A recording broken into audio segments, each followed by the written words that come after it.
Warahmatullahi wabarakatuh. Waalaikumsalam warahmatullahi wabarakatuh. Syukur alhamdulillah kita masih dipertemukan dalam kondisi sehat walafiat hari yang kedua ya. Hari yang kedua ini dalam acara webinar berseri pelajaran bahasa dan sastra Indonesia pada era Society 5.0. Shalawat serta salam tak lupa kita panjatkan pada junjungan kita Nabi Muhammad Shallallahu Alaihi Wasallam yang akan kita tunggu syafaatnya di yaumul akhir nanti. Sekiranya ada 5 pemakalah hari ini ya untuk teknis pelaksanaan seperti yang kemarin, pemakalah maksimal menyampaikan materinya selama 15 menit. Ya, dimulai dari Mbak Dewi, Saudari Dewi Triadi Ariyanti, Saudari Rezina Yuni Areza, Saudari Ayu Diah Rahmawati, Saudari Nunuk Setiawati, dan Nurul Hidayati. Ya, setelah semua memaparkan materi yang disampaikan, barulah nanti kita menginjak acara berikutnya tanya jawab. Ya, kita mulai pertemuan hari ini dengan bacaan basmalah bersama. Bismillahirrahmanirrahim. Untuk pemakalah yang pertama, saya persilakan Mbak Saudari Dewi Triadi Ariyanti dengan judul Penguatan Karakter Siswa Melalui Pemanfaatan Literasi Digital di Era Society 5.0. Waktu saya serahkan kepada Saudari Dewi Triadi Ariyanti.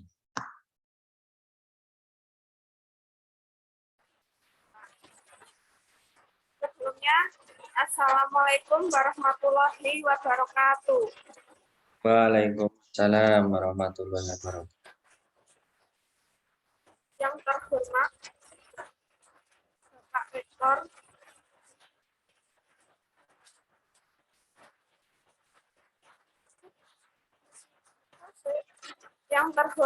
Bapak Rektor Universitas PGRI Madiun, yang terhormat Rektor Universitas Veteran Bangun Nusantara, yang terhormat Bapak Ibu dosen Universitas Bangun Nusantara Sukoharjo, Universitas PGRI Madiun, Universitas Lumajang, dan Universitas Muhammadiyah Makassar, dan rekan-rekan yang mengikuti webinar ini. Izinkan saya, Dewi Triadi Ariyanti dari Universitas Bantara Sukoharjo memaparkan sebuah poster yang berjudul Bahasa Indonesia dan Pemanfaatan Literasi Digital di Era Society. Yang pertama adalah abstrak. Pesatnya perkembangan teknologi informasi dan komunikasi serta dampaknya merupakan kenyataan yang tidak dapat dihindarkan saat ini. Guru sebagai pendidik dan agen tambahan yang mendorong kemajuan bangsa harus mampu menempatkan diri sebagai bagian penting dari pembahasan yang sedang berlangsung saat ini. Guru harus mampu mendampingi siswa menyiapkan diri menghadapi era baru masyarakat maju. Masyarakat maju Society 5.0. Mahasiswa merekalah yang akan menentukan bagaimana masa depan negara Kesatuan Republik Indonesia harus memiliki karakter yang handal. Karakter nasionalisme, kemandirian agama, integritas, dan gotong royong yang dapat ditanamkan melalui peningkatan pendidikan karakter. Sisi lain, mahasiswa harus siap membekali literasi digital agar tidak gagap menyambut era Society 5.0 sebagai jawaban revolusi industri 4.0. Dari penelitian ini mengkaji tentang bagaimana cara melakukan suatu penguatan pendidikan karakter melalui literasi digital menuju era masyarakat 5.0. Yang kedua, pembahasan pendidikan karakter di era Society 5.0. Pendidikan saat ini menghadapi tantangan yang luar biasa. Menurut Christianovan, terkadang menyebutnya sebagai paradoks. Di sisi lain, undang-undang, peraturan, dan kebijakan sama sekali tidak ada di sisi lain. Sampelnya langka di sisi lain. Berbagai jenis dana pendidikan disediakan sesuai amanat UUD. Di sisi lain, korupsi, kolusi, dan etos kerja yang rendah masih menghantui. Di satu sisi, kurikulum yang berat, padat, dan kaku. Di sisi lain, peserta didik membutuhkan pengalaman belajar, baik pengetahuan, keterampilan, dan sikap yang fleksibel, serta berguna di dunia nyata. Yang kedua, literasi digital. Literasi bisa dimaknai selaku keahlian dalam mengakses, menguasai, serta memakai data secara pintar. Sedangkan literasi sekolah merupakan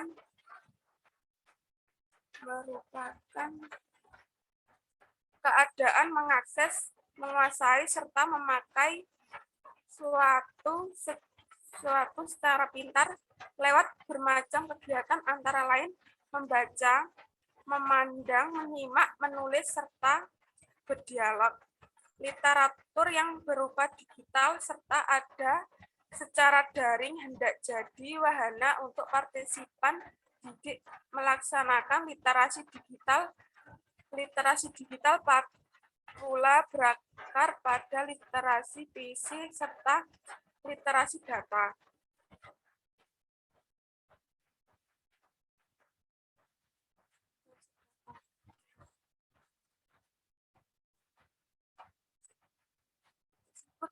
Pada masa saat ini terus menjadi banyak mengambil kedudukan dalam seluruh aspek kehidupan manusia selaku orang ataupun bagian dari warga. Dengan keterkaitan semacam ini, hingga nampak beratnya literasi digital selalu bagian dari gerakan literasi sekolah serta nasional. Manfaat dari penulisan tersebut adalah untuk mengetahui pendidikan karakter di era society 5.0, untuk mengetahui literasi digital. Tujuan penulisannya untuk menerapkan kepada peserta didik di SMP. Dapat disimpulkan bahwa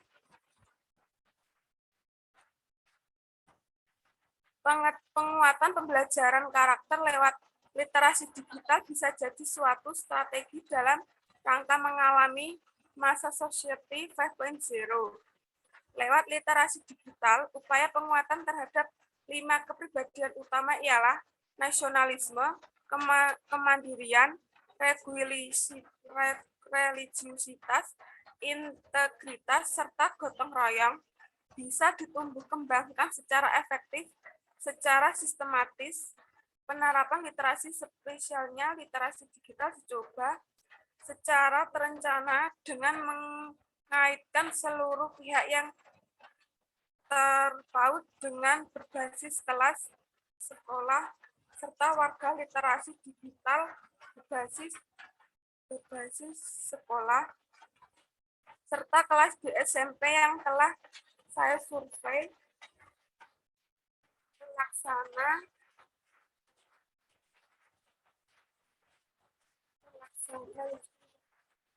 ditumbuh kembangkan secara efektif serta sistematis. Penerapan literasi digital spesialnya literasi digital dicoba secara terencana dengan mengaitkan seluruh pihak yang terpaut dengan berbasis kelas, sekolah, serta warga. Sekian presentasi dari saya. Wassalamualaikum warahmatullahi wabarakatuh.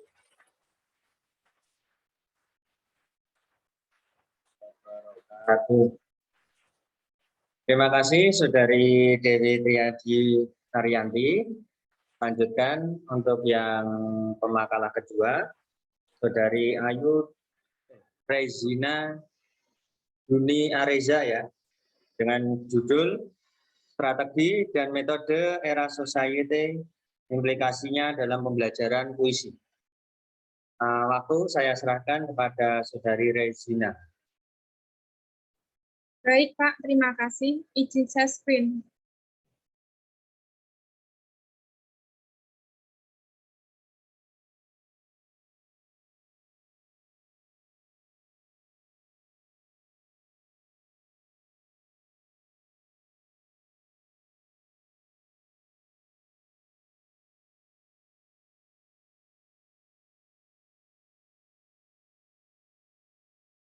Silakan Mbak Reni. Sambil memperkenalkan diri.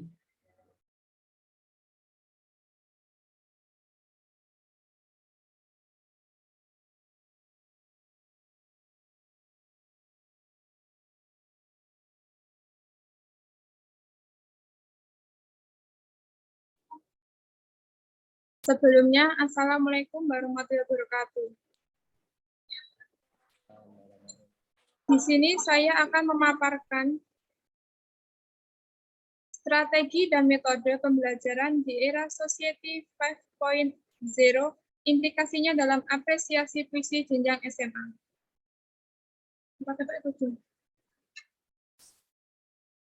Abstrak. Penulisan ini dilatar belakangi oleh kemampuan strategi dan metode era 5.0 dalam apresiasi puisi. Tujuan penulisan ini adalah mengetahui karakteristik masyarakat 5.0, mendeskripsikan strategi dan metode pembelajaran di era 5.0, implikasi pembelajaran apresiasi puisi di era 5.0 dengan strategi dan metode jenjang SMA. Hasil penelitian ini menunjukkan bahwa strategi dan metode pembelajaran era 5.0 dalam apresiasi puisi jenjang SMA sangat tepat dan efektif karena merasa pembelajaran lebih menyenangkan dan inovasi. Pendahuluan. Industri 4.0 telah menjadi sebuah revolusi besar dalam perkembangan kehidupan manusia. Teknologi digital telah mempengaruhi manusia dengan banyak hal, baik dari ekonomi, sosial, politik, pendidikan, bahkan kehidupan pribadi. Jepang memperkenalkan konsep era Society 5.0, di mana masyarakat telah berkembang sampai di titik mampu memanfaatkan informasi untuk meningkatkan kesejahteraan. Dalam era 5.0, akan mencapai masyarakat berwawasan meruntuhkan rasa disintegrasi yang ada masyarakat, di mana setiap orang memimpin kehidupan yang aktif dan menyenangkan. Adanya Society 5.0 menimbulkan tantangan tersendiri dalam berbagai bidang kehidupan. Salah satunya adalah dalam bidang pendidikan. Pembelajaran merupakan tahapan-tahapan kegiatan pendidik dan peserta didik dalam menyelenggarakan program pembelajaran. Tahap-tahap ini yaitu rencana kegiatan yang menjabarkan kemampuan dasar dan teori pokok yang secara rinci, memuat alokasi waktu, indikator pencapaian hasil belajar, dan langkah-langkah kegiatan pembelajaran untuk setiap materi. Tetapi juga perlu dibekali kompetensi masyarakat global atau disebut juga dengan kecakapan abad 21, yakni dengan memberikan berbagai model pembelajaran komunikatif, kreatif, berpikir kritis, dan berkolaborasi. Pembahasan. Bagian ini dipaparkan karakteristik masyarakat 5.0, strategi pembelajaran di era 5.0, metode pembelajaran di era 5.0, implikasi apresiasi puisi di era 5.0 dengan strategi dan metode jenjang SMA. Yang pertama, karakteristik masyarakat 5.0. Karakteristik masyarakat era 5.0 yang memanfaatkan teknologi. Salah satunya adalah teknologi based, yaitu penggunaan teknologi yang canggih seperti drone, robot, komputer, dan big data.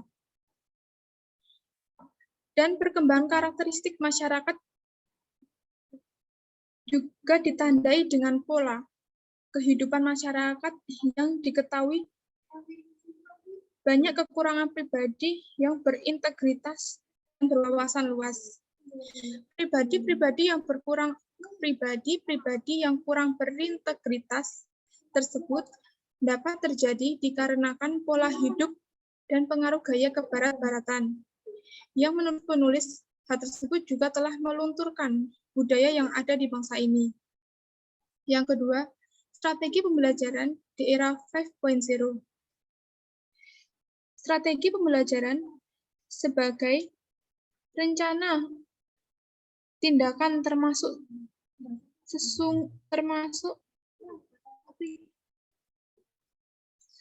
penggunaan metode dan pemanfaatan berbagai sumber daya atau kekuatan dalam pembelajaran. Strategi ini disusun untuk mencapai tujuan tertentu, yang artinya adalah arah dari semua keputusan. Penyusunan strategi adalah pencapaian tujuan. Strategi sebagai komponen umum dari suatu rangkaian materi, prosedur, yang digunakan secara bersama-sama oleh guru dan peserta didik dalam proses pembelajaran. Ada 3 alternatif strategi pembelajaran. Yang pertama, membangun disiplin akademik sebagai core disiplin.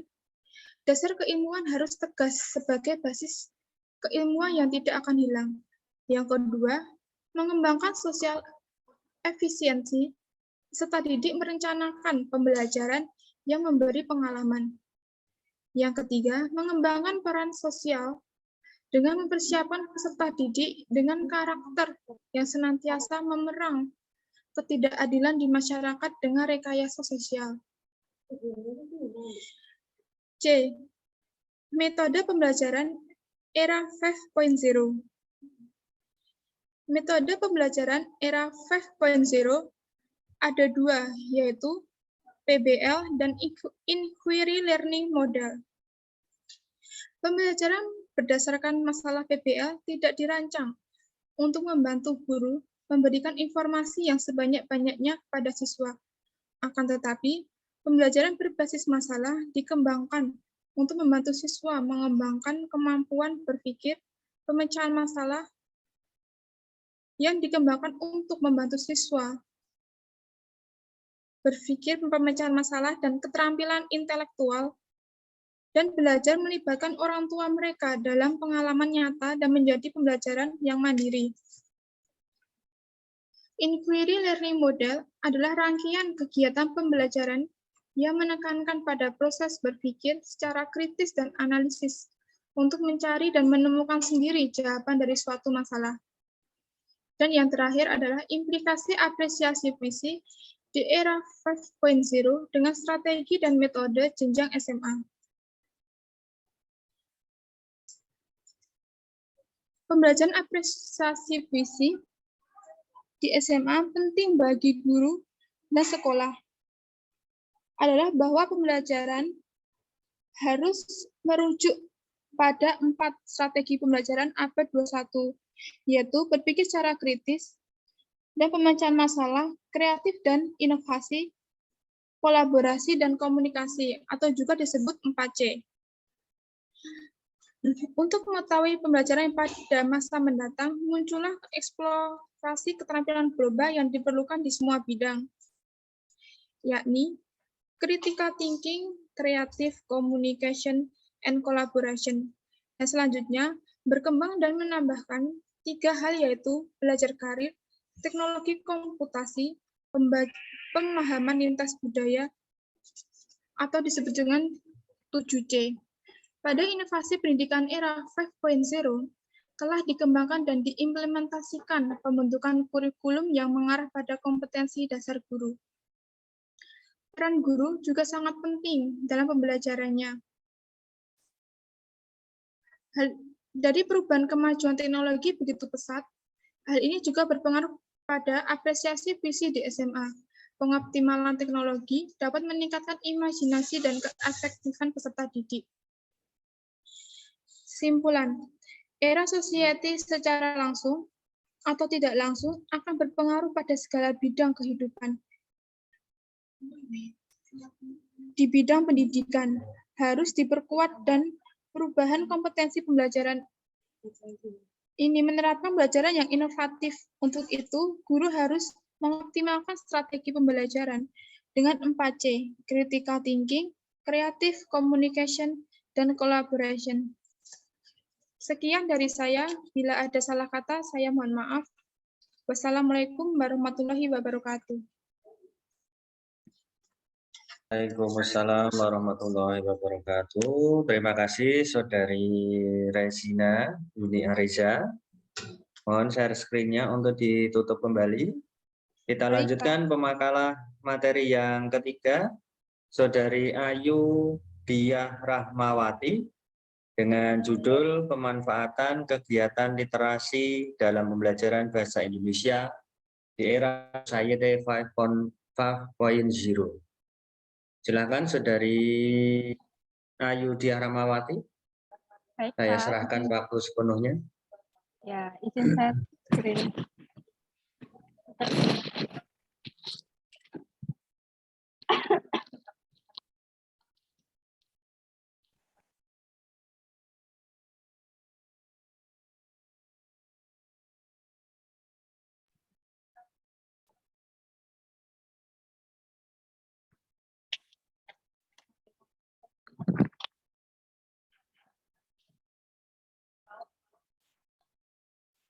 Ya. Assalamualaikum warahmatullahi wabarakatuh.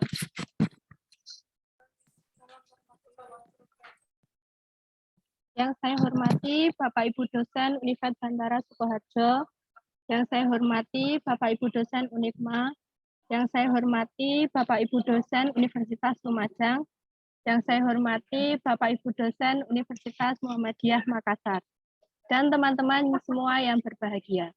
Perkenalkan, nama saya Ayu Diah Rahmawati, mahasiswa PBSI semester 5 Universitas Bandara Sukoharjo, ingin menyampaikan poster artikel yang berjudul Keterampilan Menulis Puisi dalam Pembelajaran Bahasa Indonesia di Era Society 5.0.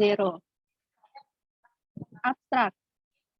Menulis merupakan bagian dari keterampilan berbahasa.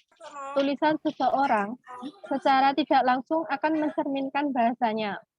Puisi merupakan salah satu jenis karya sastra yang gaya bahasanya sangat ditentukan oleh irama, rima, serta penyusunan larik dan bait. Inovasi pendidikan di era 5.0 di banyak negara telah dikembangkan dan diimplementasikan pembentukan kurikulum yang mengarah pada pembentukan kompetensi dasar dulu. Dengan pesatnya perkembangan teknologi informasi, diharapkan pendidikan dapat meningkatkan daya saing bangsa dalam persaingan global. Namun, tidak dapat dipungkiri bahwa saat ini masih banyak masyarakat yang kurang memahami dunia digital, dan berbagai penyalahgunaan media digital telah terjadi di tingkat individu, sosial, dan nasional.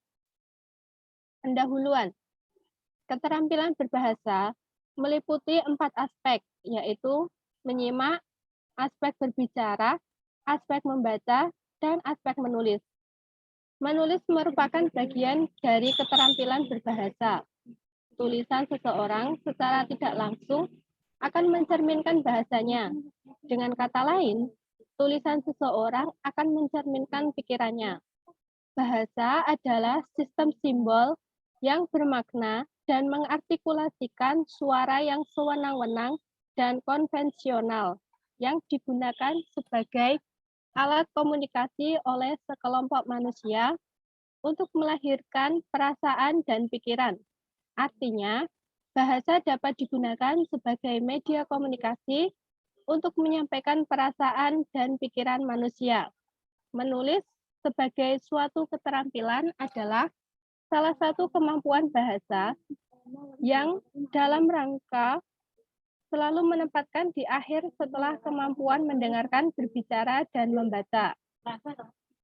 Dalam pelaksanaannya, pembelajaran menulis puisi belum sepenuhnya berjalan dengan baik. Pada kenyataannya, pembelajaran menulis puisi masih pada tahap teori-teori puisi. Misalnya, ciri-ciri puisi, nama pengarang, dan lain-lain.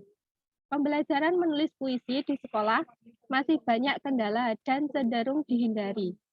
Adapun kendala dalam pembelajaran menulis, antara lain terbatasnya alokasi waktu yang tersedia, minim sarana dan prasarana, minat siswa masih rendah dalam menulis puisi, dan jam pelajaran bahasa Indonesia diletakkan pada jam terakhir. Hal ini kurang mendukung dalam proses pembelajaran. Selanjutnya ada metode. Penelitian ini menggunakan pendekatan kualitatif. Metode yang digunakan ialah deskriptif. Penelitian ini berfokus pada pemaparan uraian deskriptif atau kalimat yang disusun secara sistematif. Pengumpulan data dan informasi dilakukan dengan studi pustaka, teknik pengumpulan data dengan mengadakan studi penelaah terhadap buku-buku, literatur-literatur, catatan-catatan, dan laporan-laporan yang ada hubungannya dengan masalah yang diciptakan.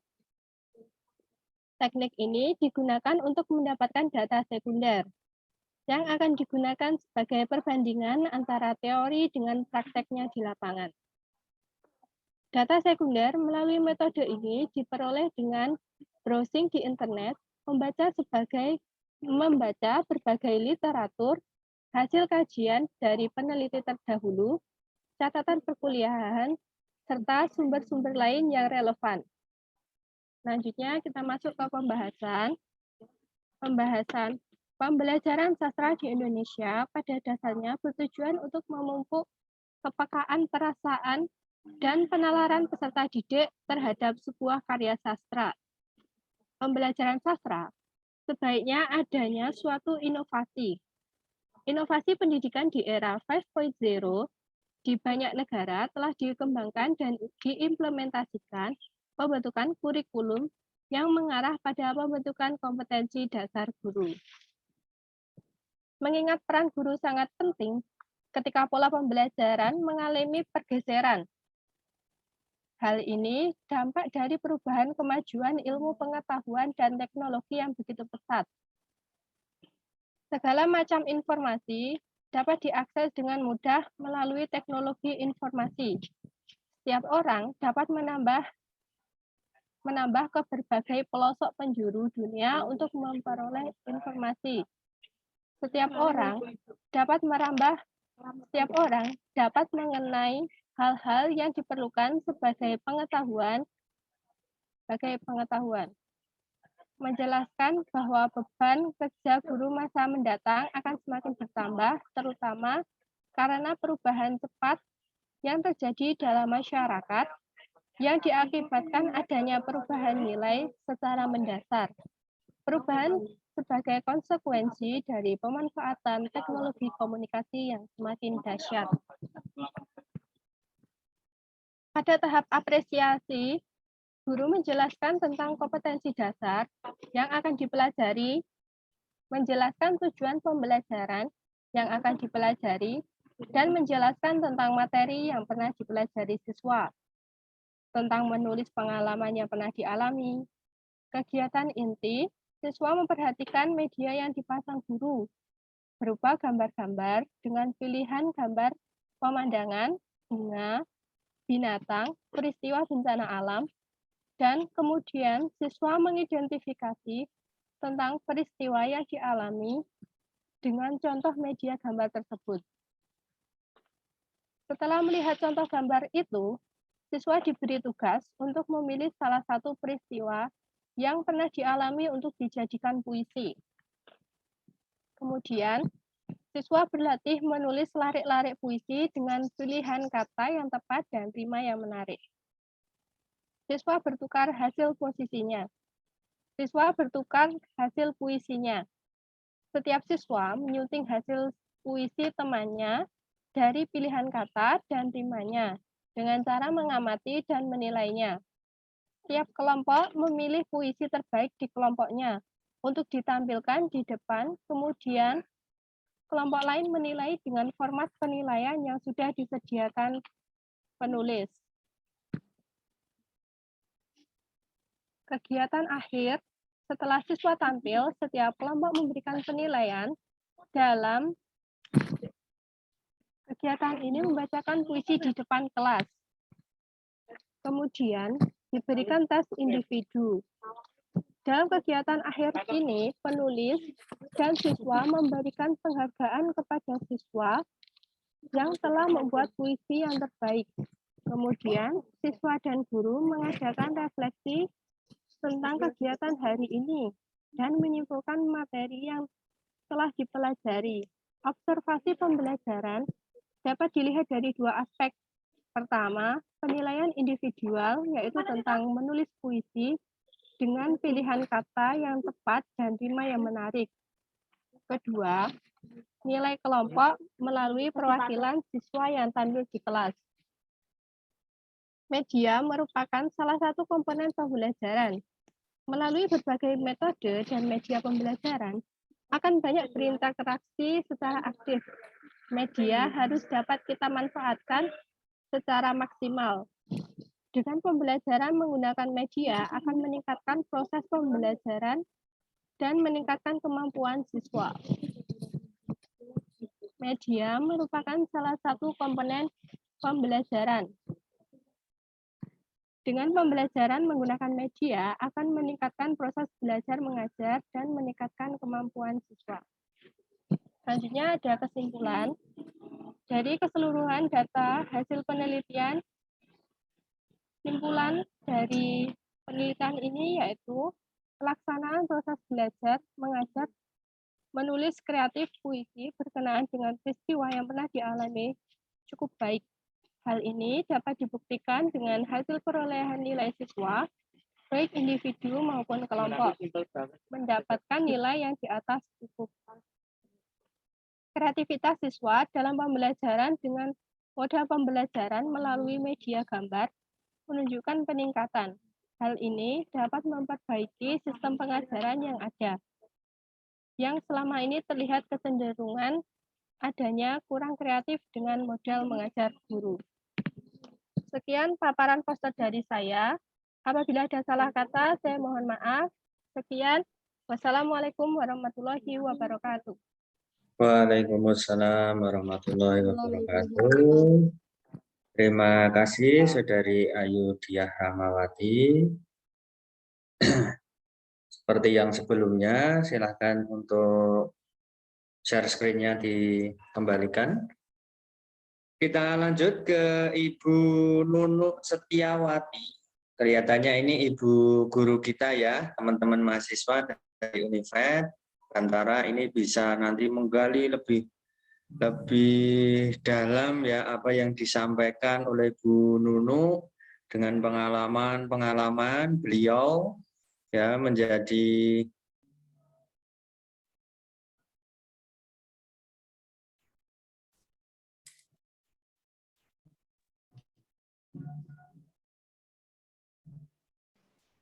ya, dengan pengalaman beliau menjadi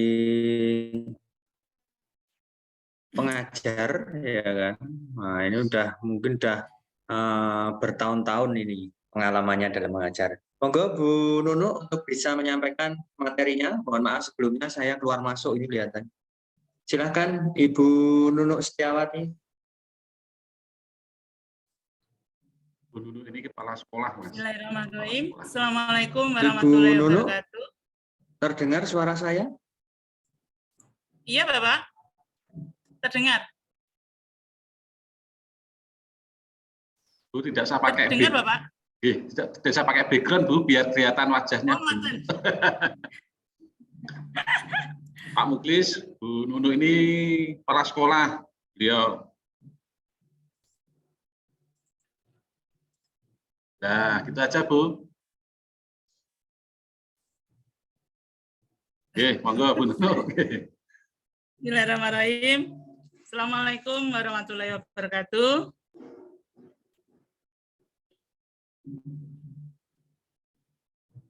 Halo. Sebelumnya mohon maaf Pak Dwi, ini tadi masuknya agak terlambat. Ini karena ada ibu guru kita yang dipanggil yang Maha Kuasa sehingga masuknya agak terlambat. Saya mulai, izin share.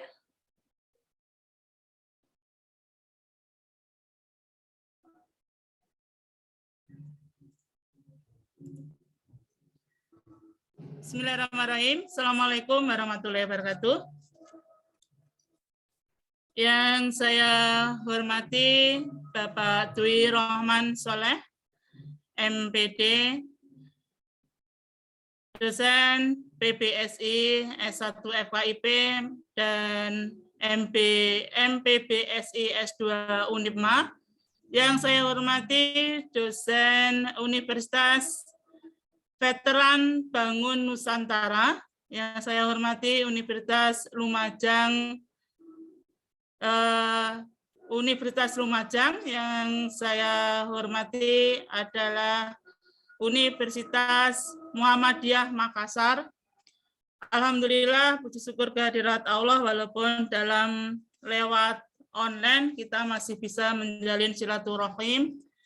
Semoga ini kita bisa menambah umur kita, semakin banyak teman, maka umur kita akan semakin panjang.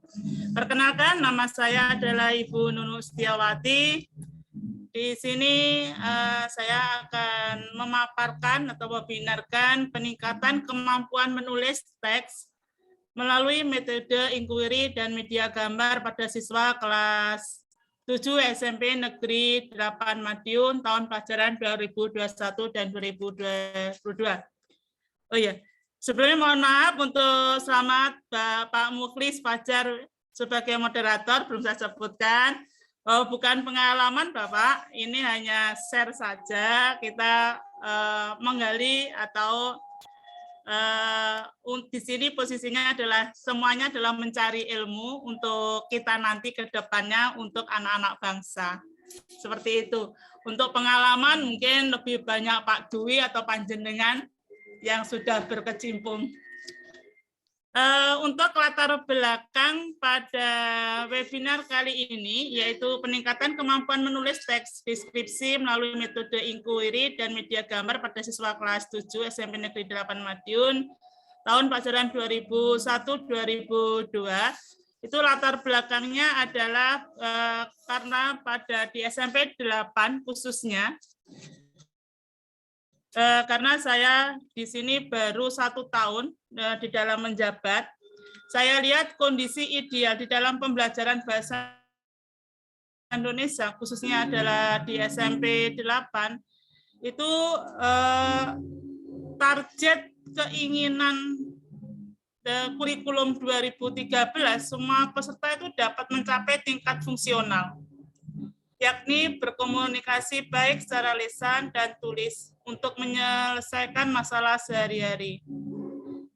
Sebelumnya mohon maaf, ini ada suara dari ekstra Bapak, sehingga ada 2 suara. Saya mohon maaf.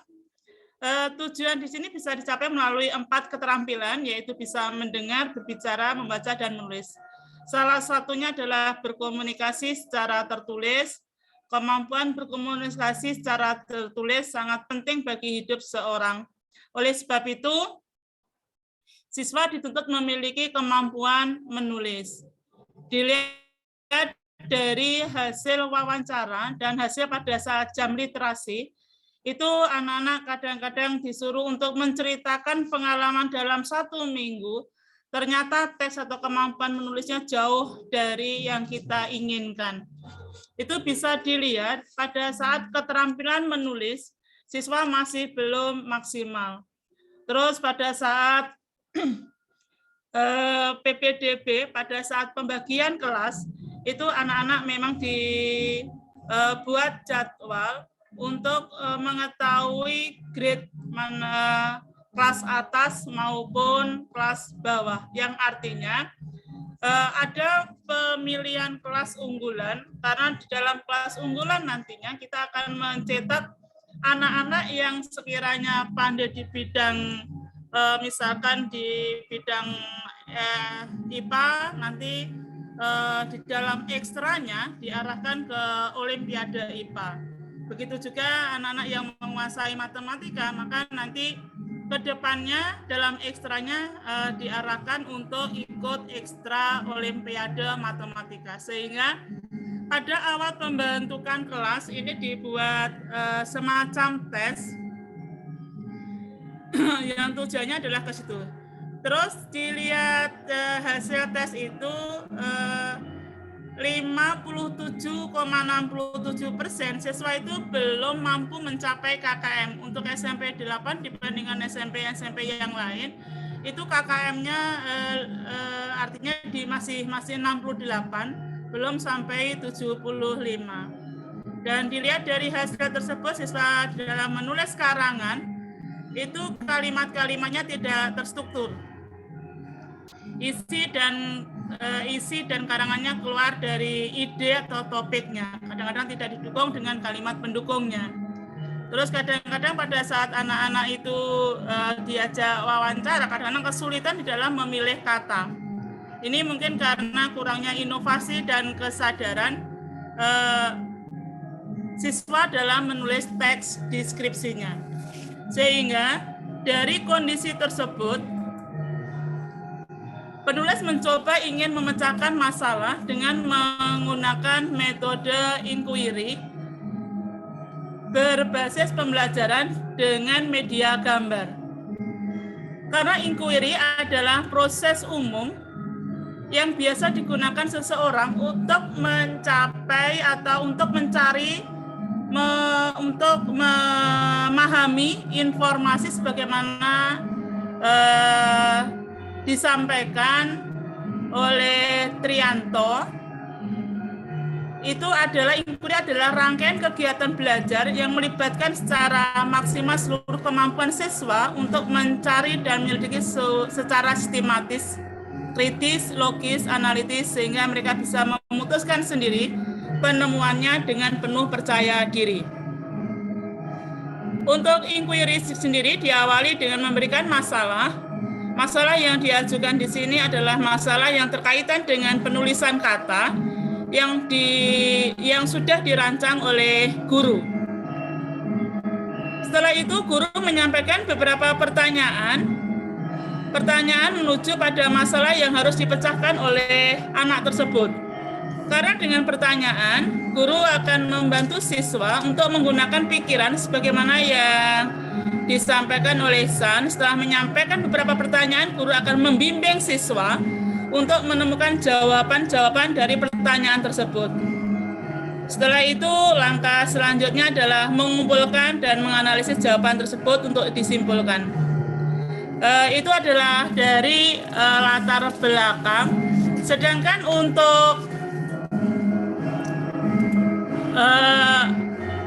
penelitian waktunya, ini kita atau saya laksanakan di SMP 8 itu selama 3 bulan, mulai bulan Januari sampai nanti bulan Maret.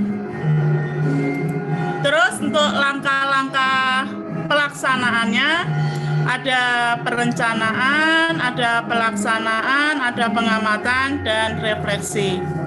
Untuk perencanaan yang jelas mempersiapkan materi, terus bagaimana rencana pelaksanaan pembelajarannya bagaimana, instrumen penggunaan inquiry-nya bagaimana, lembar observasinya bagaimana, setelah itu soal ulangannya bagaimana. Pada saat pelaksanaan, pada pertemuan pertama akan membahas tentang jenis teks dan cirinya, juga akan disampaikan beberapa bagian anggota tubuh yang sesuai yang dapat digunakan untuk mendeskripsinya.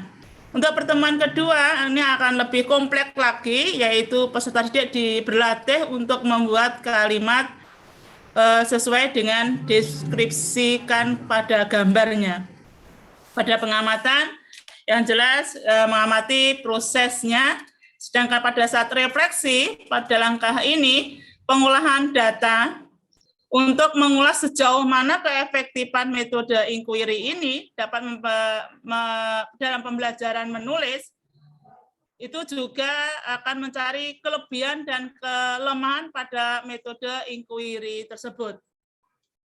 Terus untuk teknis pengumpulannya data kita menggunakan dua, yaitu menggunakan data kuantitatif, yaitu berupa nilai bahasa Indonesia, dan data kualitatif berupa informasi tentang keefektifan pembelajaran. Itu sedangkan untuk kesimpulannya, ternyata pada metode inquiry yang berbasis pembelajaran dengan media gambar dapat meningkatkan kemampuan peserta didik dalam menulis teks deskripsinya, khususnya yaitu kelasnya adalah kelas 7F, SMP Negeri 8 Madiun, tahun pelajaran 2021-2022. Terus inquiry berbasis pembelajaran dengan media gambar yang disertai langkah-langkahnya dapat diterapkan pada kegiatan menulis teks deskripsi kelas 7F SMP Negeri 8 Madiun secara efektif. Mungkin itu Bapak yang bisa saya sampaikan untuk pertemuan hari ini. Kurang lebihnya adalah seperti yang saya ungkapkan. Semoga apa yang saya ungkapkan pada webinar ini dapat bermanfaat untuk kita semua. Semoga kedepannya anak-anak kita bangsa lebih baik lagi dibandingkan pada zaman kita. Saya akhiri. Wassalamualaikum warahmatullahi wabarakatuh. Waalaikumsalam warahmatullahi wabarakatuh. Terima kasih Bu Nunuk Setiawati yang sudah menyampaikan materi inquiry-nya melalui pembelajaran media gambar. Nah, ini ganti Ibu kita lagi nih, Ibu guru kita. Masih ada satu Ibu guru, Ibu Nurul Hidayati. Ya, Ibu Nurul Hidayati, monggo untuk bisa menyampaikan materinya. Waktu saya serahkan sepenuhnya kepada Ibu Nurul Hidayati. Terima kasih Pak Muklis. Izin share screen.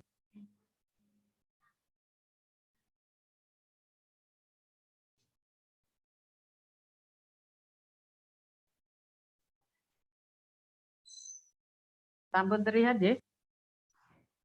Iya, sampun Bu. Ya, Assalamualaikum warahmatullahi wabarakatuh.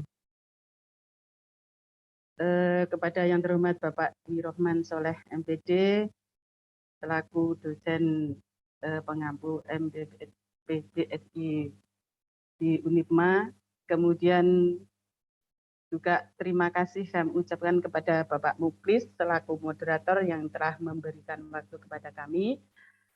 Kemudian yang terhormat Rektor Unipma beserta dosen, yang kami hormati Rektor Universitas Veteran Bangun Nusantara Sukoharjo beserta Bapak Ibu dosen, juga yang kami hormati Rektor Universitas Lumajang beserta Bapak Ibu dosen, dan Rektor Universitas Muhammadiyah Makassar beserta Bapak Ibu dosen, serta rekan-rekan seperjuangan yang kami hormati. Pada kesempatan sebelumnya kami perkenalkan, kami mahasiswa Unipma. Di sini kami akan memaparkan tentang meningkatkan kemampuan bercerita melalui metode role playing dan media audiovisual pada siswa kelas 2 SDN 01 Tawangrejo. Perlu Bapak Ibu ketahui, kami di sini pengampu di sekolah dasar ya, kalau Bu Nunuk tadi di SMP ya. Jadi hampir sama. Untuk anak-anak itu untuk mengeluarkan pendapatnya itu masih sulit ya. Anak SMP aja kalau tadi Bu Nunuk merasa kesulitan untuk dituangkan dalam tulisan. Kalau kami nanti di SD karena ini masih kelas 2 sifatnya anak, kami arahkan untuk secara komunikasi. Ya. Sebelumnya kami akan memaparkan tentang bercerita. Bercerita itu merupakan kegiatan berbahasa yang bersifat produktif. Artinya dalam bercerita seseorang melibatkan pikiran, kesiapan mental, keberanian, perkataan yang jelas sehingga dapat dipahami oleh orang lain. Dengan kata lain, bercerita adalah salah satu keterampilan berbicara yang bertujuan untuk memberikan informasi kepada orang lain dengan cara menyampaikan berbagai macam ungkapan, berbagai perasaan, sesuai dengan apa yang dialami, dirasakan, dilihat, dan dibaca. Nah, sesuai di sekolah kami, yaitu pada kelas 2 SDN 01 Tawangrejo, yang kalau kita ketahui di Kota Madiun SDN Tawangrejo itu adalah SDN pinggiran, hampir sama dengan Bu Nunuk ya. Jadi mungkin untuk untuk pembelajarannya pun beda dengan di sekolah yang center atau di tengah kota. Dari yang sesuai survei yang kami laksanakan, kendala siswa dalam bercerita yaitu siswa masih mengalami kebingungan dalam mengungkapkan kata-kata. Jadi karena ini masih kelas 2, kata-kata mereka pun mereka mempunyai suatu keinginan untuk berbicara, tapi mereka masih kesulitan atau kekurangan dalam vocabulary atau kata-kata. Kemudian rendahnya keberanian siswa untuk menyampaikan pendapat dan gagasan mereka. Ini karena masih kelas 2 ya. Kalau mungkin di rumah mereka berani, tapi kalau tampil di umum mereka masih malu-malu. Kemudian dalam proses pembelajaran siswa kurang aktif, kurang memperhatikan pelajaran karena di sana ada hanya bacaan tentang bermain di sekolah. Karena di sini kami di sekolah pinggiran ya. Meskipun sekarang sudah banyak teknologi, tapi masih kurang. Ya. Kemudian guru dalam pelaksanaan pembelajaran secara umum masih menggunakan metode ceramah. Media yang digunakan masih monoton, yaitu hanya menggunakan buku teks sebagai satu-satunya media pembelajaran yang membuat siswa merasa bosan dan malas dengan materi-materi yang disajikan dalam pembelajaran. Nah, dari kendala-kendala di atas, mungkin itu karena metode yang kurang pas atau gimana ya. Jadi nanti kita bahas tentang metode yang akan digunakan dan juga medianya. Sebelumnya kami akan membahas tentang metode pembelajaran. Metode pembelajaran itu merupakan sebuah strategi atau taktik dalam melaksanakan kegiatan belajar mengajar di dalam kelas yang diaplikasikan tenaga pendidik agar tujuan pembelajaran yang sudah ditetapkan bisa tercapai dengan baik. Adapun di sini banyak sekali macam-macam metode, tapi nanti saya ngambil satu ya. Tetapi perlu kita ketahui bahwa di sini ada 8 macam metode. Yang pertama yaitu metode studi kasus, metode demonstrasi, metode discovery, metode jigsaw, metode diskusi kelompok, metode bermain peran atau role playing, metode tugas proyek, dan metode kunjung karya. Nah, dari 8 metode ini kami mengambil salah satu yang kami rasa itu cocok dengan keadaan atau kondisi yang ada di SD kami, yaitu bermain peran. Nah, itu tadi ya, jadi kendala tadi kami pecahkan dengan metode role playing dan metode audio visual. Apa itu metode role playing? Metode role playing, metode sendiri yaitu metode salah satu macam metode pembelajaran yang dirancang untuk memecahkan masalah dengan meminta siswa melakukan peran tertentu. Menurut Hamzah di Yuno, prosedur bermain peran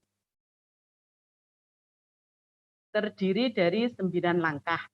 Jadi metode role playing itu kalau menurut Hamzah itu ada 9 langkah. Yang pertama yaitu pemanasan atau warming up, kemudian memilih partisipan, kemudian menyiapkan pengamat atau observer, menata panggung, memainkan peran, diskusi dan evaluasi, memainkan peran ulang, diskusi dan evaluasi yang kedua. Nah, yang nanti kita pakai, yang kami pakai adalah metode UNO ini, tapi tidak semuanya.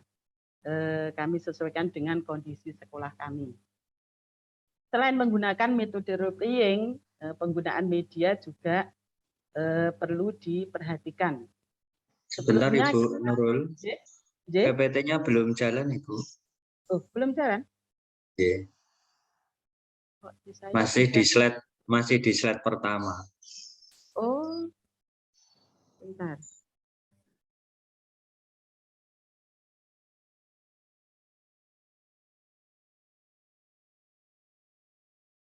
Kok enggak bisa jalan deh? Di saya sudah. Sudah? Belum, Pak? Belum? Belum Bu, masih di slide pertama. Bentar deh. Coba saya ulangi deh.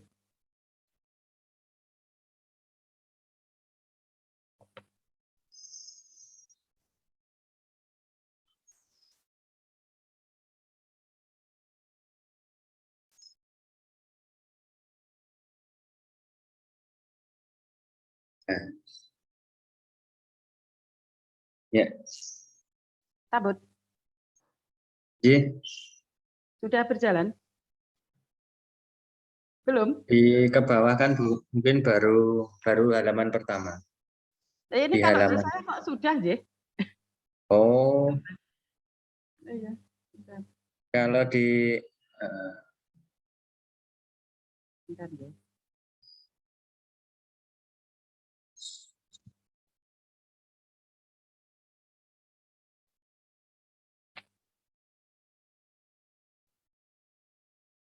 Tabun? ya. Sudah? Nah, itu Bu, ya. Ya, itu yang samping-samping. Ya. Oke.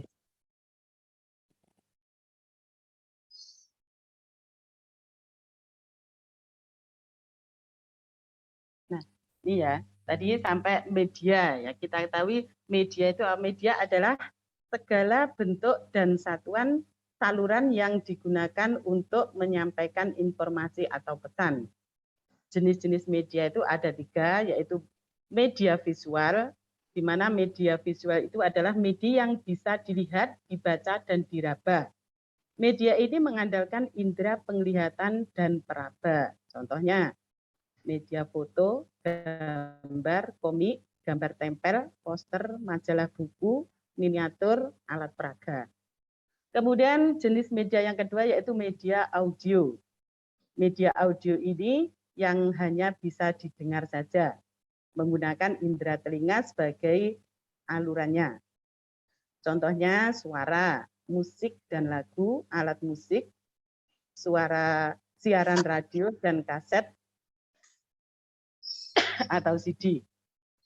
Kemudian yang ketiga yang kami gunakan yaitu media audiovisual. Adapun fungsi media pembelajaran yaitu yang satu berperan sebagai komponen yang membantu mempermudah atau memperjelas materi atau pesan pembelajaran dalam proses pembelajaran. Yang kedua membuat pembelajaran menjadi menarik. Yang ketiga membuat pembelajaran lebih realistis atau objektif. Yang keempat menjangkau sasaran yang luas. Yang kelima menghilangkan verbalisme yang hanya bersifat kata-kata. Jadi untuk pemilihan media itu sangat penting. Ya. Nah, sekarang yang kami pilih adalah media audiovisual. Media audiovisual adalah media yang bisa didengar dan dilihat secara bersamaan. Media ini menggerakkan indera pendengaran dan penglihatan secara bersamaan. Contohnya media drama, pementasan, film, televisi, dan media yang sekarang menjamur yaitu VCD. Internet termasuk dalam bentuk media audiovisual, tetapi lebih lengkap dan menyatukan semua jenis format media disebut multimedia karena berbagai format ada dalam internet. Dan sekarang anak pun lagi ketagihan gadget ya, ini baru masuk kemungkinan nanti akan daring lagi karena sebagian sekolah di Kota Madiun sudah daring ya, ini terutama yang dari Depak. Nah, sekarang bagaimana penerapan metode role playing dan metode audiovisual dalam pembelajaran bercerita? Yang pertama itu tahap persiapan, ya ini bagi gurunya menyiapkan termasuk RPP, termasuk alat peraganya. Kemudian tahap yang kedua yaitu tahap pelaksanaan. Tahap pelaksanaan ini yang pertama yaitu penayangan video. Nah, nanti di kelas anak pertama kita lihatkan, kita tayangkan video, anak mengamati video. Video ini nanti berupa sebuah cerita ya, di sini kami nanti ada cerita di suatu pedesaan karena ini temanya adalah lingkungan ya. Nah, di situ ada Pak RT, ada Pak Tani, nah seperti itu ya. Kemudian setelah anak melihat tayangan video, anak demonstrasi. Di sini nanti yang pertama kami anak itu kami kelompokkan ya. Jadi nanti untuk demonstrasinya itu per kelompok, ya, karena ini bermain peran. Kemudian refleksi dari demonstrasi tadi, kita refleksi kekurangannya apa, nah itu ya. Jadi ini nanti kami laksanakan ada 2 siklus ya. Dan hasilnya itu dari dari pemakaian metode role playing dan media audiovisual ternyata anak itu lebih aktif dan nilai dalam KKM pun banyak yang mencapai KKM ya. Jadi itu hasil dari penerapan metode role playing dan media audiovisual.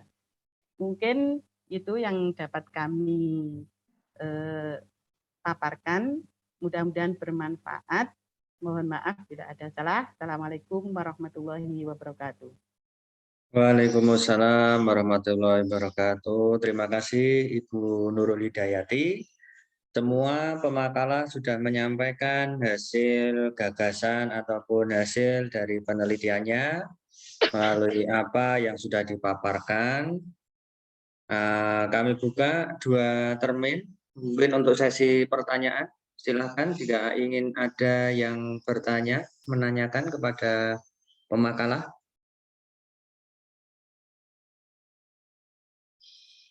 Silakan.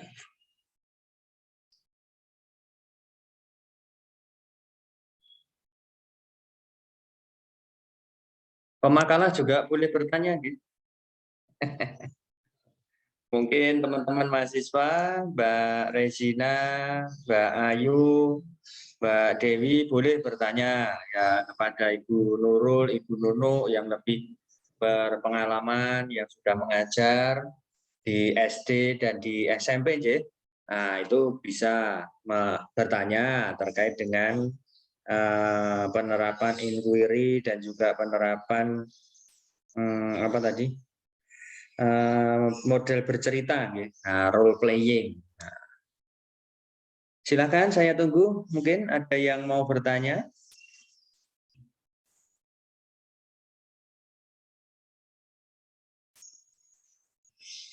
Atau kalau tidak, saya dulu yang bertanya. Saya dulu aja, Mas. Oh iya. Monggo Pak Dwi. Mungkin yang pas ini Pak Dwi karena kan bidang-bidangnya sastra ini, tepat ini. Puisi, bercerita, ini kan rata-rata sastra ini. Monggo Pak Dwi.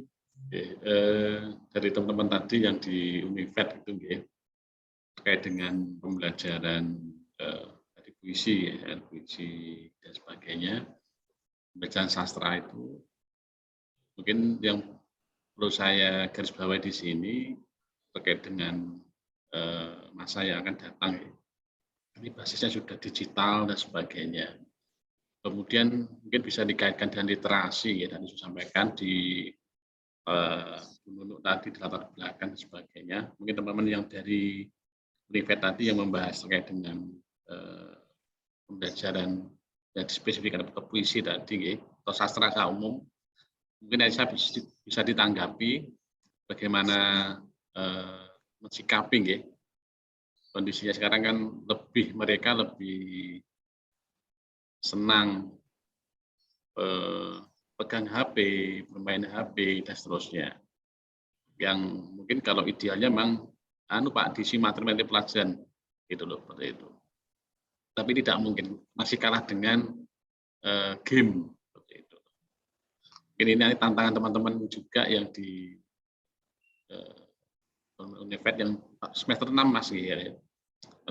Menginjak semester 6 itu mungkin perlu tantangan itu seperti itu. Oke. Hanya saya minta pendapat dari teman-teman yang sekarang sudah semester 6 ini, bagaimana pendapat saudara terkait dengan pembelajaran sastra ini dikaitkan dengan wabah. Saya anggap bahwa pembelajaran terkait dengan anak sekarang itu lebih senang, lebih sayang ke HP dibandingkan membaca buku dan sebagainya. Yang pertama itu untuk teman-teman Unifed. Kemudian untuk Bu Nunu dan Bu Nurul, beliau-beliau ini juga senior kita. Jadi beliau ini juga kepala sekolah. Jadi bagaimana memberikan pemahaman terkait dengan literasi. Bu Nurul juga terkait pembelajaran, mungkin seperti apa agar anak didik kita itu senang pada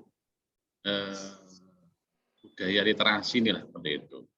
Jadi sudah tidak budaya literasi yang main game seperti itu, tapi betul-betul yang kebermanfaatan, penambahan ilmu pengetahuan, khususnya di kebahasaan atau bahasa Indonesia, banyak hal bisa menulis, bisa bercerita atau mendongeng dan sebagainya. Saya yakin di Bu Nurul di SD-nya mungkin untuk menceritakan pengalaman, contohnya memberikan contoh pengalaman itu saja, kan ada beberapa hal, seperti itu. Tidak berani, tapi kalau main game, lebih aktif gitu ya. Tetapi kalau mungkin literasinya dalam bentuk bercerita dan sebagainya, mungkin pengalaman Bu Nunu dan Bu Nurul ini yang bersentuhan langsung dengan siswa, seperti apa kondisi anak didik kita atau siswa kita terkait dengan pemahaman literasi di sekolah masing-masing. Ini hanya cerita pengalaman saja mungkin Bu Nurul dan Bu Nurul, hanya cerita pengalaman saya seperti apa. Itu Pak Muklis. Mbak Nur. Terima kasih. Terima kasih Pak Dirahman. Saya garis bawahi dari pertanyaan beliau. Yang pertama, teman-teman mahasiswa Unifed dimintai tanggapan bagaimana pembelajaran sastra ya dikaitkan dengan budaya literasi membaca yang membaca buku ya kan. Nah, sekarang kan lebih suka bermain gawai ya. Nah, ini bagaimana pendapatnya? Kemudian yang kedua, ibu-ibu yang senior kami, Ibu Nurul, Ibu Nunu ya, mungkin sharing-sharing ya bagaimana penerapan literasi di sekolah masing-masing. Ya, ini juga bisa nanti memberikan gambaran pada teman-teman mahasiswa kami Ibu di Unifed ketika nanti PPL itu tidak kaget untuk mengimplementasikan literasi di sekolahnya masing-masing ketika PPL nanti praktik lapangan. Silakan mungkin dari teman Unifed dulu, monggo ditanggapi, Mbak Ayu.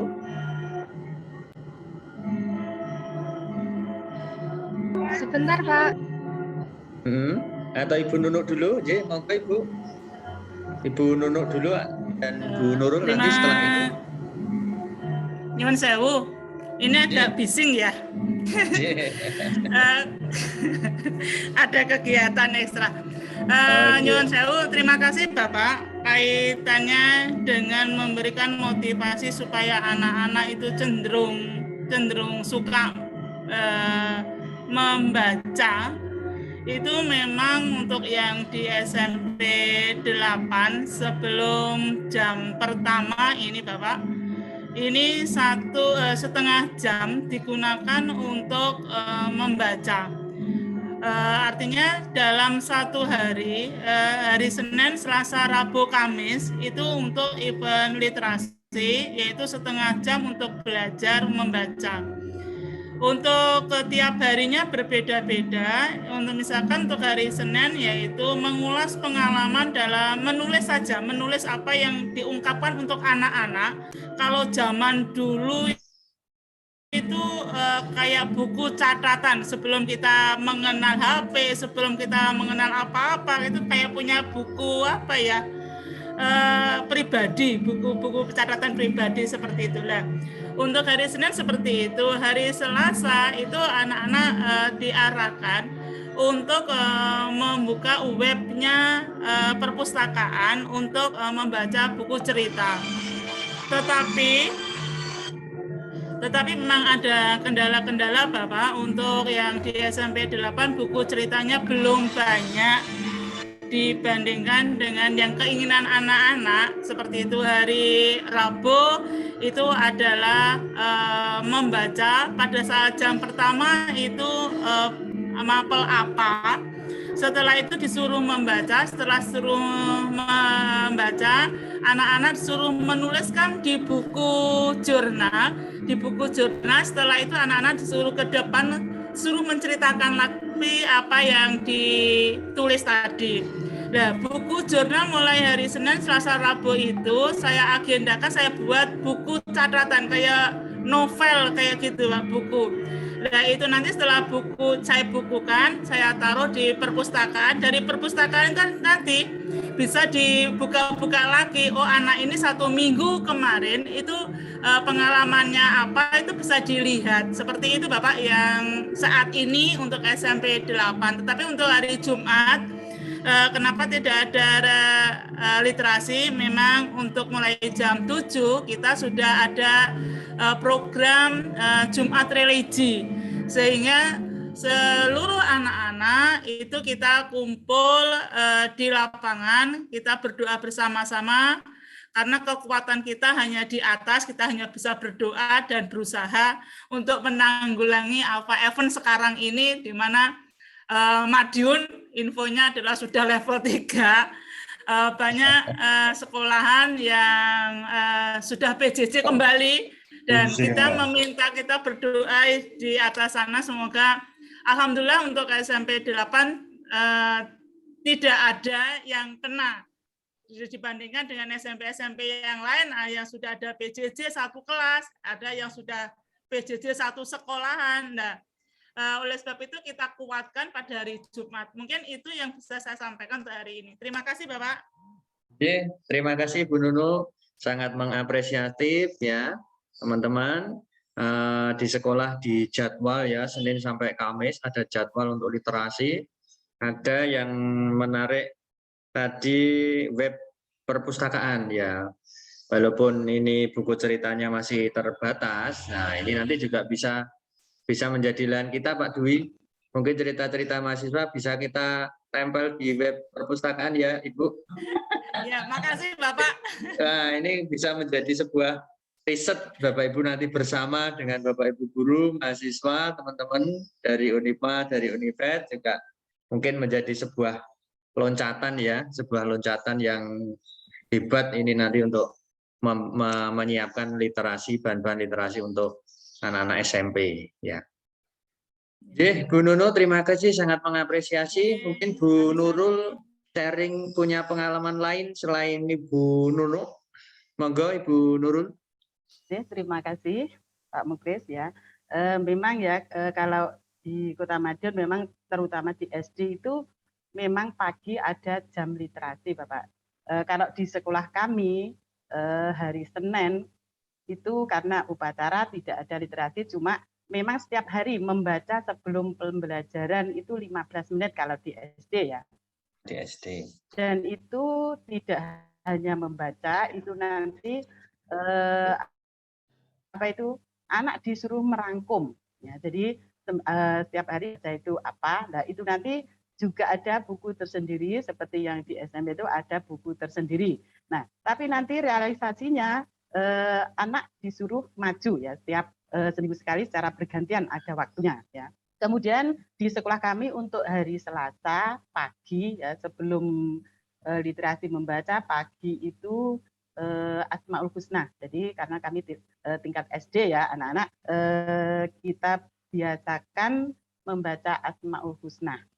Kemudian di hari Rabu itu kami literasi mendongeng. Nah, ini salah satu dari program perpustakaannya, yaitu literasi pembiasaan mendongeng di pagi hari. Jadi nanti pertama memang Bapak Ibu guru yang mendongeng, anak-anak mendengarkan. Nah, setelah itu anak sudah beberapa kali Bapak Ibu guru memberi contoh, anak disuruh maju. Ya, jadi belajar mengungkapkan apa yang mereka dengar. Seperti yang kalau saya tadi ya sesuai pemaparan saya tadi, kalau itu di pembelajaran di dalam kelas ini pagi. Kemudian di hari Kamis kami ada literasi bahasa Jawa. Karena kita tahu sekarang anak itu benar orang Jawa tapi ora iso basa Jawa. Nah, memperkenalkan budaya Jawa ya. Di mana dulu sebelum pandemi di sekolah kami itu ada kegiatan di Jumat genap ya, Jumat kedua dan keempat itu anak-anak tidak boleh membawa uang saku. Di sekolah kami bekerja sama dengan paguyuban itu membuat makanan tradisional. Dari anak hari Jumat, waktu Jumat kedua dan keempat tidak bebas uang saku ya. Jadi dan makanannya pun itu tidak berbungkus plastik tapi berbungkus daun karena ini hubungannya dengan kami sudah sekolah adiwiyata. Karena di Madiun ini diwajibkan untuk semua sekolah itu masuk adiwiyata dan alhamdulillah kami sudah melewati adiwiyata nasional ya. Ini kemudian di hari Jumat ya karena ini program pendidikan dinas pendidikan di tingkat SD, SMP, dan SMA yaitu Jumat religi. Jadi setiap Jumat pagi kami doa bersama dengan dinas pendidikan.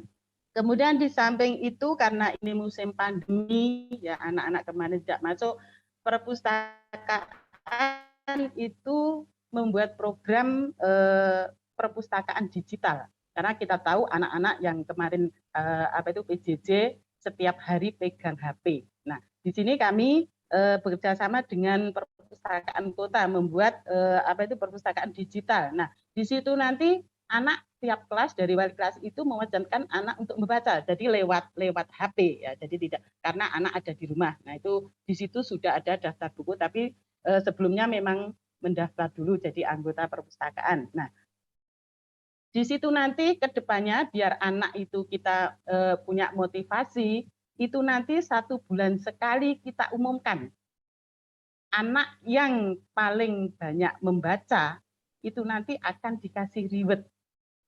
Kalau untuk anak SD untuk memancing itu kan suka sekali ya. Itu nanti ya untuk rewardnya itu tidak terlalu mahal ya. Anak SD misalnya cuma jajan itu aja sudah senang. Dan itu sangat memotivasi anak berlomba-lomba untuk membaca. Mungkin sedikit dari pengalaman di sekolah kami. Terima kasih.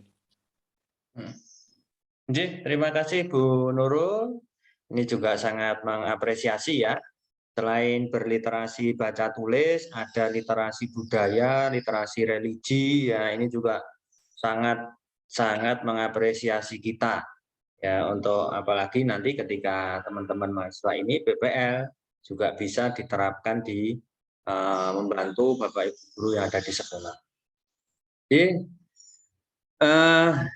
lanjut dari Univet, silakan bagaimana tanggapannya terkait dengan pembelajaran sastra yang sekarang ini lebih cenderung penggunaan HP ya, gawai tidak pegang HP itu sudah bingung daripada pegang buku bacaan sastra ya, bacaan buku buku literasi ya, ini juga sangat memprihatinkan ya. Kalau saya baca survei itu dari 61 kita nomor 60 ya, budaya literasi kita. Nah, silakan dari teman-teman Univet, dari Mbak Ayu. Ya, izin menjawab ya Pak. Ya. Mungkin kita bisa memperkenalkan siswa dengan literatur digital, seperti perpustakaan digital, dan merujuk ke cerita yang menarik, misalnya cerita rakyat, cerita dongeng, dan lain-lain. Mungkin itu jawaban dari saya. Mungkin Mbak Dewi dan Mbak Resina bisa menambahkan. Silakan Mbak Dewi mau menambahkan.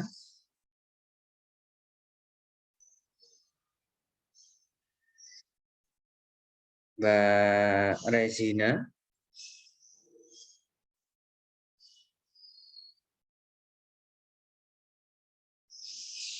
Silakan Mbak Regina, dibuka dulu mic-nya.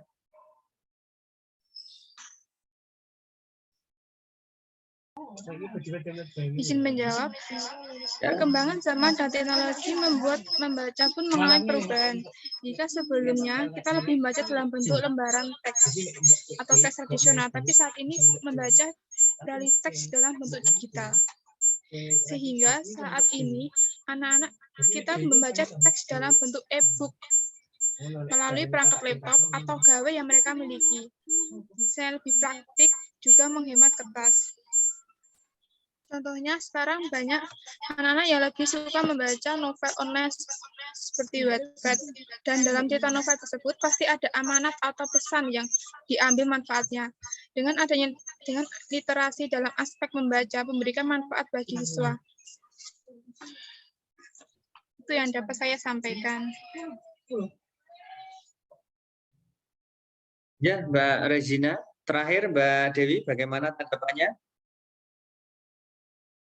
Mbak Dewi Triadi. Menanggapi ya Pak. Ya. Dalam hal ini, internet secara tidak langsung telah mengubah generasi sekarang menjadi generasi digital yang tumbuh dan didampingi dengan informasi-informasi, alat-alat canggih, dan menjadikan generasi yang lebih suka menyendiri karena sudah merasa senang dan tenang dengan dunianya sendiri. Terima kasih, Pak.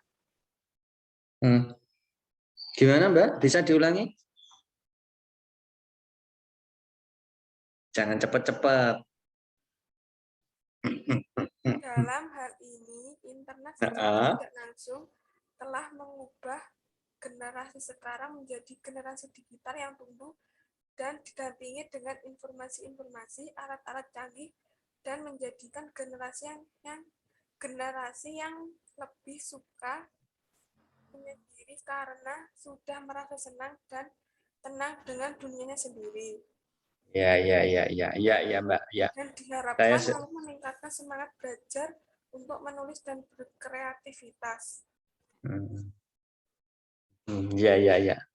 Ya, terima kasih Mbak Ayudia, Mbak Regina, Mbak Dewi ya. Ya, memang ini baru semester 5, Pak. Budaya literasinya masih kurang banyak ini.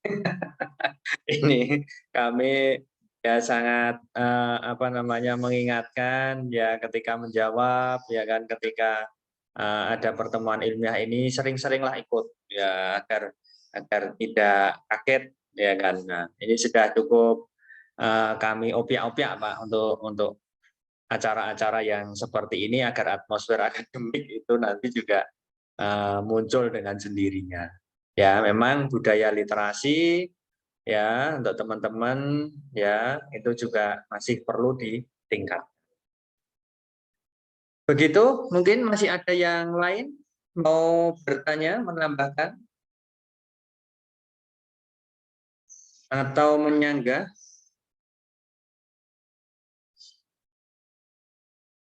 Cukup, Pak Dwi? Cukup. Cukup, J? Oke. Cukup untuk acara webinar berseri 6 ya, seri 6 hari ini. Sebelum acara kita tutup, alangkah baiknya on kamera terlebih dahulu Bapak Ibu untuk kita ambil gambar sebagai dokumentasi. Teman-teman dari Univet, silakan untuk on kamera.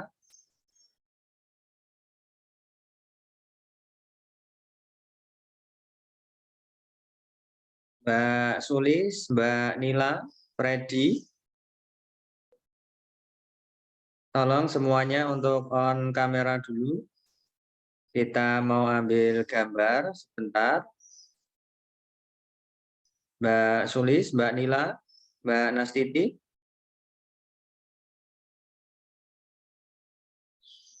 Mbak Ayudia bisa ambil gambar.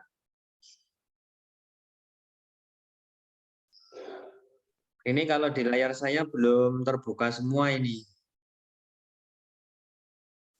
Mbak Fajar Ali, Nila, ini belum terbuka. Ya. Hitungan ketiga kita ambil ya, Mbak Ayu. 1, 2, 3. Salam literasi. Salam literasi. 1, 2, 3. Sudah, Mbak Ayu?